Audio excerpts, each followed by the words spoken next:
Summer heat nu cool shades తో beat చేయండి. Mr. Opticals Mr. Cool offer. Up to 75% off in summer glasses. Sachin వెళ్ళిపోతే Indian cricket ఏమైపోతుంది అని చాలామంది ఆందోళన చెందారు. కానీ మహేంద్ర సింగ్ ధోని వచ్చారు. ధోని తర్వాత ఎవరు అంటే కోహ్లీ వచ్చారు. కోహ్లీ తర్వాత ఎవరు అనే ప్రశ్నకి ఇప్పుడు సమాధానం దొరికిందా? భారత క్రికెట్లో ఒక యువ సంచలనంగా కనిపిస్తున్న వైభవ్ సూర్యవంశీ ఎలాంటి చరిత్ర రాయబోతున్నాడు? ఐపీఎల్లో అతను సాధిస్తున్నటువంటి రికార్డులు అందరిలోనూ ఆసక్తి రేకెత్తిస్తున్నాయి. ఈ అంశాన్ని ఒకసారి విశ్లేషించే ప్రయత్నం చేద్దాం. వైభవ్ ఆట తీరు, అతని ప్రస్థానాన్ని పంచుకోవడానికి మనతో పాటు స్పోర్ట్స్ అనలిస్ట్ వెంకటేష్ గారు ఉన్నారు. వెంకటేష్ గారు నమస్తే. నమస్తే కేశవ్ సార్, అసలు సచిన్ ఆ వయసులో 16 ఏళ్ల వయసులో ఫస్ట్ క్లాస్ క్రికెట్ అంటే వరల్డ్ ఇంటర్నేషనల్ మ్యాచ్లోకి రావడం అనేది ఒక సంచలనం అనిపించింది. ఇప్పుడు చూస్తే ఇంకా చాలా టైం ఉంది అని అనుకోవడానికి అవకాశం లేదు. వైభవ్ సూర్యవంశీ 15 ఏళ్ళే అయినా కానీ అతను 12 ఏళ్ల వయసు నుంచి కూడా ఫస్ట్ క్లాస్ మ్యాచెస్లోకి వచ్చేసాడు. ఇప్పుడు అతను సాధిస్తున్నటువంటి సంచలనాలు అందరిలో ఆసక్తి. ఏంటి స్పెషాలిటీ వైభవ్ విషయంలో? వైభవ్ స్పెషాలిటీ అంటే ఇప్పుడు సచిన్ కూడా 16 ఏళ్ళకి ఫస్ట్ స్థానంలో అడుగుపెట్టాడు. అతను ట్రెడిషనల్ క్రికెట్ లో టెస్ట్ మ్యాచ్లతో స్టార్ట్ చేశాడు. తర్వాత వన్ డేస్ ఆడాడు. టెస్ట్లో వన్ డేల్లో కూడా కొంత టైం తీసుకున్నాడు అతను స్టేట్ లో కూడా. ఇలాంటి ప్లాట్ఫామ్ సచిన్ కి లభించలేదు. డొమెస్టిక్ లో అప్పటికే బ్రహ్మాండంగా ఆడిన తర్వాతే ఇండియన్ టీంలోకి వచ్చాడు. కానీ ఇతను రావడంతోనే అద్భుతంగా స్టార్ట్ చేశాడు. లాస్ట్ ఇయరే కొన్ని మ్యాచ్లు ఆడాడు ఐపీఎల్లో. దాంట్లో ఒక 35 బాల్ సెంచరీ చేశాడు.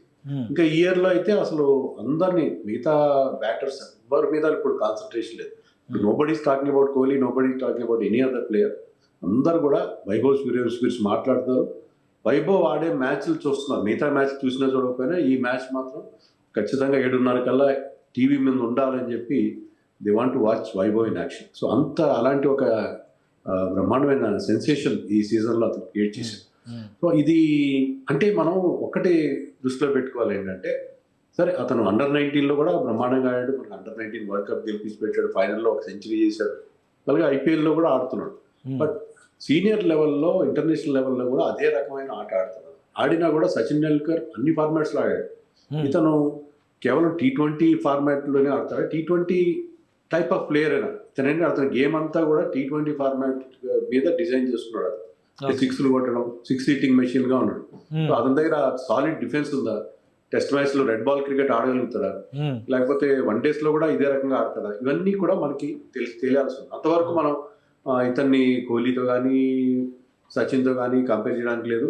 ఇంకా ఇప్పుడే అతను మనకి వాళ్ళ వారసులు దొరికేశాడని మనం ఇమీడియట్గా we should not jump to a conclusion అనుకుంటున్నాం. ఓకే, కానీ ఒక విషయం ఏంటంటే 12 ఏళ్ల వయసులోనే ఫస్ట్ క్లాస్ క్రికెట్లో అరంగేట్రం చేయడం అనేది ఒక ఆస్పెక్ట్. అయితే ఇప్పుడు లాస్ట్ టైం ఐపీఎల్ చూస్తే 2024 అప్పటికి 13 ఏళ్లే వయసు. సో ఆడిన మ్యాచ్లు తక్కువైనా కానీ అతనికి వచ్చినటువంటి ఫ్యాన్ ఫాలోయింగ్ ఈ సీజన్లో అయితే క్లియర్గా వైభవ్ సూర్యవంశీ కోసమే రాజస్థాన్ రాయల్స్ గెలవాలి అంటున్న వాళ్ళు చాలామంది ఉన్నారు. ఫైనల్ మ్యాచ్ కూడా కోహ్లీ వర్సెస్ సూర్యవంశీ ఉండాలి అని అంచనా. అంటే అంత బిగ్గెస్ట్ ప్లేయర్స్తో కంపేర్ చేసేంత టెక్నికల్ గేమ్ ఏముంది వైభవ్లో? అంటే అదే టెక్నికల్గా మనకి అంటే అతని గేమ్లో మీకు ఎలాంటి లోపం కనిపించట్లేదు. ఇప్పటివరకు చూస్తే ఏంటంటే అతని గేమ్లో మీకు అతను షార్ట్ బాల్ ఆడలేకపోతున్నాడా, బౌన్సర్ ఆడలేకపోతున్నాడా, యార్కర్ ఆడలేకపోతున్నాడా, లేకపోతే అవుట్ సైడ్ ఆఫ్ స్టంప్ ఏమైనా వీక్నెస్ ఉందా? ఇలాంటివి ఏం కనబడలేదు. కానీ మామూలు బౌలర్లు ఆడా వరల్డ్లో greatest bowlers Bumrah, Rabada, Hazlewood, Starc, Cummins, Rashid Khan, యునేమిట్, సిరాజ్, వరల్డ్లో ఉన్న టాప్ క్లాస్ బౌలర్స్ అందరినీ ఐపీఎల్లో ప్రెషర్ సిచ్యుయేషన్లో ఫేస్ చేశాడు. వాళ్ళందరినీ కూడా సిక్సర్లు బాధాడు. ఎవరిని స్పేర్ చేయలేదు. ఎవరి మీద కాస్త పలాని బౌలర్ అతన్ని ఇబ్బంది పెట్టాడు అనుకోవడానికి ఏం లేదు. అందరినీ కూడా అతను బౌలర్ అయితే అసలు లెక్క చేయలేదు. మామూలుగా కోచెస్ ఏం చెప్తారంటే play the ball not the bowler అంటారు. బౌలర్ చూసి ఆడద్దు, బాల్ నాడు అంటారు. అది అతను మీకు అంటారు. కానీ అక్కడ మీకు అవతలేంటి నుంచి రబాడాను, బుమ్రాను వేస్తుంటే మీకు ఆ పరిస్థితి వేరే ఉంటుంది. కానీ ఈ కుర్రాడికి అలాంటి భయం ఏం లేదు. చాలా ఫియర్లెస్ గా ఆడుతున్నాడు. ఏ బౌలర్ వాళ్ళ రెప్యుటేషన్ మాత్రం కేర్ చేయలేదు. సో అది టెక్నికల్ గా ఏం ప్రాబ్లం లేదు. కానీ అతని గేమ్ అంతా కూడా ఇప్పుడు design towards T20 4లు, T20 format లో 6లు 4లు కొట్టడం, వీలైనంత వేగంగా కొట్టడం. అలా కాకుండా నిలబడి ఆడగలను, నేను ఒక సిచ్యుయేషన్ డిఫరెంట్ గా ఉంది, వరుసగా 3-4 వికెట్లు పడ్డాయి, నేను నిలబడతాను. ఆల్రెడీ 1-2 ఇన్నింగ్స్ చాలా రెస్పాన్సిబుల్ గా ఆడిన సందర్భాలు ఉన్నాయి. ఇన్ జనరల్ ఇంకా ఏంటంటే అతను మెరుపులా మెరిసే సుడిగాల్లాగా వచ్చి వెళ్ళిపోవడం, అదే రకమైన గేమ్ ఉంది. సో దాన్ని బట్టి మనం అతని ఎబిలిటీని కానీ అతని టెక్నిక్ని కానీ ఇప్పుడే జడ్జి చేసే పరిస్థితి అన్నమాట. సో ఎప్పటి వరకు మనం చూడాల్సి ఉంటుంది? ఎందుకంటే నెక్స్ట్ వన్ డేలు ఇంపార్టెంట్, తర్వాత మెయిన్ టీంలోకి తీసుకోవాలి అనే ప్రెషర్ చాలామంది సీనియర్ క్రికెట్ ప్లేయర్సే చెప్పేస్తున్నారు. సెహ్వాగ్ చాలా క్లియర్గా చెప్పారు, 30 ఏళ్ల వాడితో పోటీ పడుతున్నాడు అని చెప్పని రసెల్ చెప్పాడు. సో ఇవన్నీ చూస్తే అతను చాలా మెచ్యూర్ అయిపోయారు ఇక గేమ్లో కూడా అనే ఫీలింగ్ వస్తుంది. సో మెయిన్ టీంలోకి రావడానికి కానీ మీరు చెప్పినట్టుగా ట్రెడిషనల్ క్రికెట్లో వన్ డేస్ కానీ టెస్ట్లో కానీ రావడానికి ఎంత టైం పట్టొచ్చు? అంటే అతనైతే రెడీగా ఉన్నాడు. నాకు తెలిసినంత వరకు అతను అట్లీస్ట్ T20లో ఇండియా ఆడడానికి అతను ఎలాంటి అభ్యంతరం ఉండదు. కళ్ళు మూసుకుని అతను టీంలో పెట్టేయచ్చు. ఓకే, పెట్టడం కరెక్టేనా? అతని కెరియర్ని జాగ్రత్తగా హ్యాండిల్ చేయాలి. ఎందుకంటే ఏమాత్రం చిన్న రాంగ్ స్టెప్ వేసినా ఇంత మంచి టాలెంట్ని మనం సరిగ్గా హ్యాండిల్ చేయకపోతే ఇబ్బందులు ఎదురే అవకాశం ఉంది. మనకి నెక్స్ట్ మంత్ జూన్ మంత్ ఎండ్లో మనం ఐర్లాండ్తో T20 ఆడుతాం. అక్కడ మీరు సీనియర్స్కి రెస్ట్ ఇచ్చి ఇతను ఆడించవచ్చు, బాగానే ఉంటుంది. ఇంత తొందరగా ఫాస్ట్ ట్రాక్ చేయడం అవసరం అనేది. ఎందుకంటే ఆల్రెడీ అక్కడ మీకు వరల్డ్ కప్ మనం వరుసగా 2 సార్లు గెలిచాం. T20 వరల్డ్ కప్ రీసెంట్గా ఈ ఏడాదిలోనే వరల్డ్ కప్ గెలిచాం. దాంట్లో మీకు సంజు శాంసన్, అభిషేక్ శర్మ మంచి కాంబినేషన్. సరే, అభిషేక్ శర్మ ఆ వరల్డ్ కప్లో అంత గొప్పగా ఆడకపోయినా ఈ also had a very good IPL. అతను కూడా బౌలర్ రన్స్ చేశాడు, మంచి 200 స్ట్రైక్ రేట్. అతన్ని రీప్లేస్ చేయాల్సిన అవసరం లేదు కదా. Sanju was the player of the tournament మన వరల్డ్ కప్.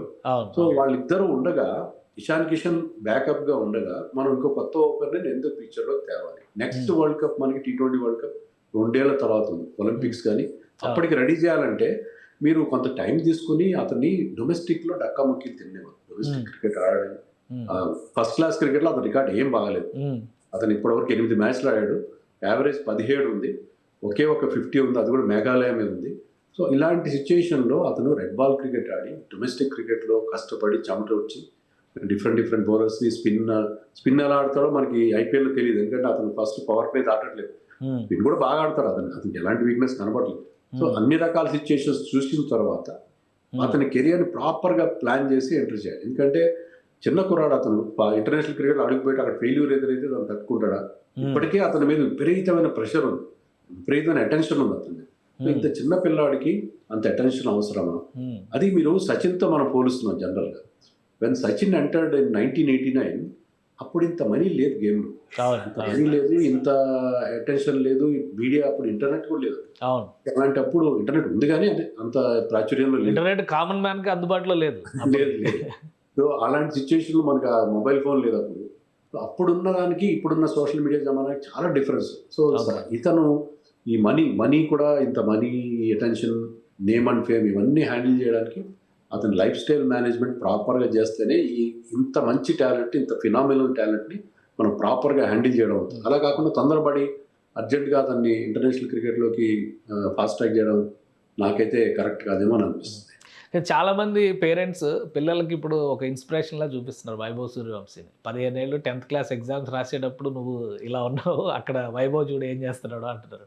సో ఈ రోల్ మోడలింగ్ అనేది ఎంతవరకు తీసుకోవచ్చు? వైభవ్ ఒక స్పెషల్ కిడ్గా చూడాలా, లేదా అతను నార్మల్ పర్సనే టాలెంట్ని మాత్రం అలా పూల్ చేయగలిగాడు అనుకోవాలా మనం? కేశవ్ గారు, ఇప్పటికే పేరెంట్స్ ప్రెషర్ పిల్లల మీద అనేక రకాలుగా ఉంది. అవును, ఎందుకంటే ఎన్నో ఫీల్డ్స్లో ఇలాంటి చైల్డ్ ప్రాడిజీస్ వస్తున్నారు. మరి పాటలు పాడేవాళ్ళు కానీ రకరకాల వాళ్ళ టాలెంట్, ఎందుకంటే వాళ్ళకున్న ఆపర్చునిటీస్, ఎక్స్పోజర్ చాలా ఉంది పిల్లలు. సో ఇలాంటి వాడు చూడు, పక్కింటి వాడు చూడు, అది ఇప్పటికే పిల్లల మీద విపరీతం ప్రెషర్ పెడతారు. సో అందరూ గుర్తించాల్సిన విషయం ఏంటంటే Vaibhav Suryavanshi happens once in a century. ఇలాంటి వాళ్ళు స్పెషల్గా ఒక సచిన్ టెండూల్కర్, ఒక వైభవ్ సూర్యవంశీ ఒక శతాబ్దానికో ఒక దశాబ్దానికో ఒకరు పుట్టుకొస్తారు. They are special, they are gifted people. అలాంటి వాళ్ళు రోజు మనకి తటస్థపడరు. వాళ్ళు అది దృష్టిలో పెట్టుకుని వీళ్ళతో పోల్చడం, నువ్వు 15 ఏళ్ళకి అతను చూడు వెళ్ళి ఇండియాకి ఆడుతున్నాడు అని అనడం చాలా తప్పదు. పేరెంట్స్ అది రియలైజ్ కావాలి. అంటే పేరెంట్స్ అనవసరంగా ప్రెషర్ పెట్టేసి పిల్లల మీద, ఇప్పటికే వాళ్ళకి విపరీతమైన ప్రెషర్స్ ఉన్నాయి. మార్కులు తెచ్చుకోవాలి, ర్యాంకులు తెచ్చుకోవాలి, వాళ్ళకి టార్గెట్లు పెద్దలు నిర్ణయిస్తారు వాళ్ళు ఏమవ్వాలని.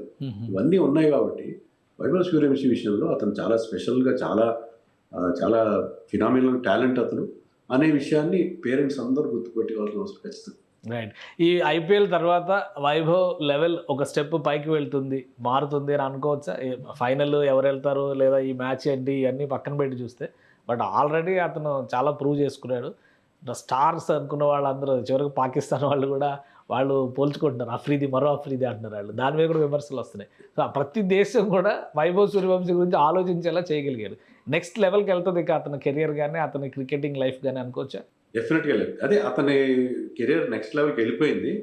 దాన్ని ఆ సక్సెస్ని అతను ఏ విధంగా హ్యాండిల్ చేయగలుగుతాడు అనేది చాలా ఇంపార్టెంట్. ఎందుకంటే చాలా బీహార్లో ఒక మారుమూల సమస్తీపూర్ దగ్గర ఒక మారుమూల గ్రామం నుంచి వచ్చిన వాడు, పెద్ద రిచ్ ఫ్యామిలీ ఏం కాదు, పెద్దగా చదువుకోలేదు, 10th క్లాస్ ఎగ్జామ్ కూడా రాయలేదు, అతను కాలేజీలో తెలియదు, ఏమో తెలియదు. సో అలాంటి సిచ్యుయేషన్లో అతనికి ఆ లైఫ్ స్టైల్ మేనేజ్మెంట్ చాలా ముఖ్యం. సో ఇప్పుడు ఈ మ్యాచ్లో ఆడిన, ఫైనల్లో ఆడకపోయినా అతని స్టార్డమ్కి ఎలాంటి లోటు ఉండదు. Become a star next big thing in Indian cricket అనే విషయంలో ఎవరికి అలాంటి సందేహం లేదు. సో అతన్ని ప్రాపర్గా హ్యాండిల్ చేయాలి. Somebody like Rahul Dravid, VVS Laxman లాంటి వాళ్ళు జాగ్రత్తగా అతని కెరియర్ని ప్లాన్ చేయాలి. అతని ప్రతి మూవ్ని వాళ్ళు హ్యాండిల్ చేయకపోతే ఈ అతని టాలెంట్ విషయంలో నాకు కానీ ఎవ్వరికీ అనుమానం లేదు. కానీ అతను సచిన్ లాగా మెంటల్ బ్యాలెన్స్ ఉందో అతనికి, అతను ఆ కెరియర్ని, లేకపోతే విరాట్ కోహ్లీ లాంటి వర్క్ అది, విరాట్ కోహ్లీ ఎంత అతని ఫిట్నెస్ కానీ అతని డైట్ కానీ ఎంత బాగా పాటిస్తాడు, అతను ఎంత మోడర్న్ డే లైఫ్ ఎంజాయ్ చేస్తున్న విరాట్ కోహ్లీ కానీ ధోని కానీ వాళ్ళు ఎప్పుడు వాళ్ళ గేమ్ని ఎప్పుడు ఎఫెక్ట్ అయ్యేలా చేయలేదు. ఆ రకంగా గేమ్ నుంచి డైవర్షన్స్ లేకుండా అతను ఆ ఫోకస్ పెట్టగలుగుతాడా అనేది ఒక్కటే క్వశ్చన్ మార్క్. అది కానీ పెట్టగలిగితే sky is the limit for him. Right sir, thank you sir విశ్లేషణ అందించినందుకు. ఇది వైభవ్ సూర్యవంశీ నెక్స్ట్ లెవెల్ క్రికెటర్గా మారడానికి అతని కెరీర్ బిల్డింగ్ ప్లస్ అతని కెరీర్ ప్లానింగ్ చాలా ముఖ్యమని వెంకటేష్ గారు చెప్తున్నారు. ఇప్పటివరకు అతను సాధించింది ఖచ్చితంగా ఇప్పటి వరకు ఎవరు సాధించలేనిదిగానే చూడాల్సి ఉంటుంది. మన దేశంలో క్రికెట్లో ఒక చైల్డ్ ప్రాడిజీగా వైభవ్ సూర్యవంశీని మనం చూడాలి. అలానే అతని కెరీర్ కూడా అద్భుతంగా డిజైన్ చేస్తే భారత్ క్రికెట్కి మరొక ఆణిముత్యం దొరికినట్టే భావించవచ్చు. ఇది స్పెషల్ డిస్కషన్. Keep watching.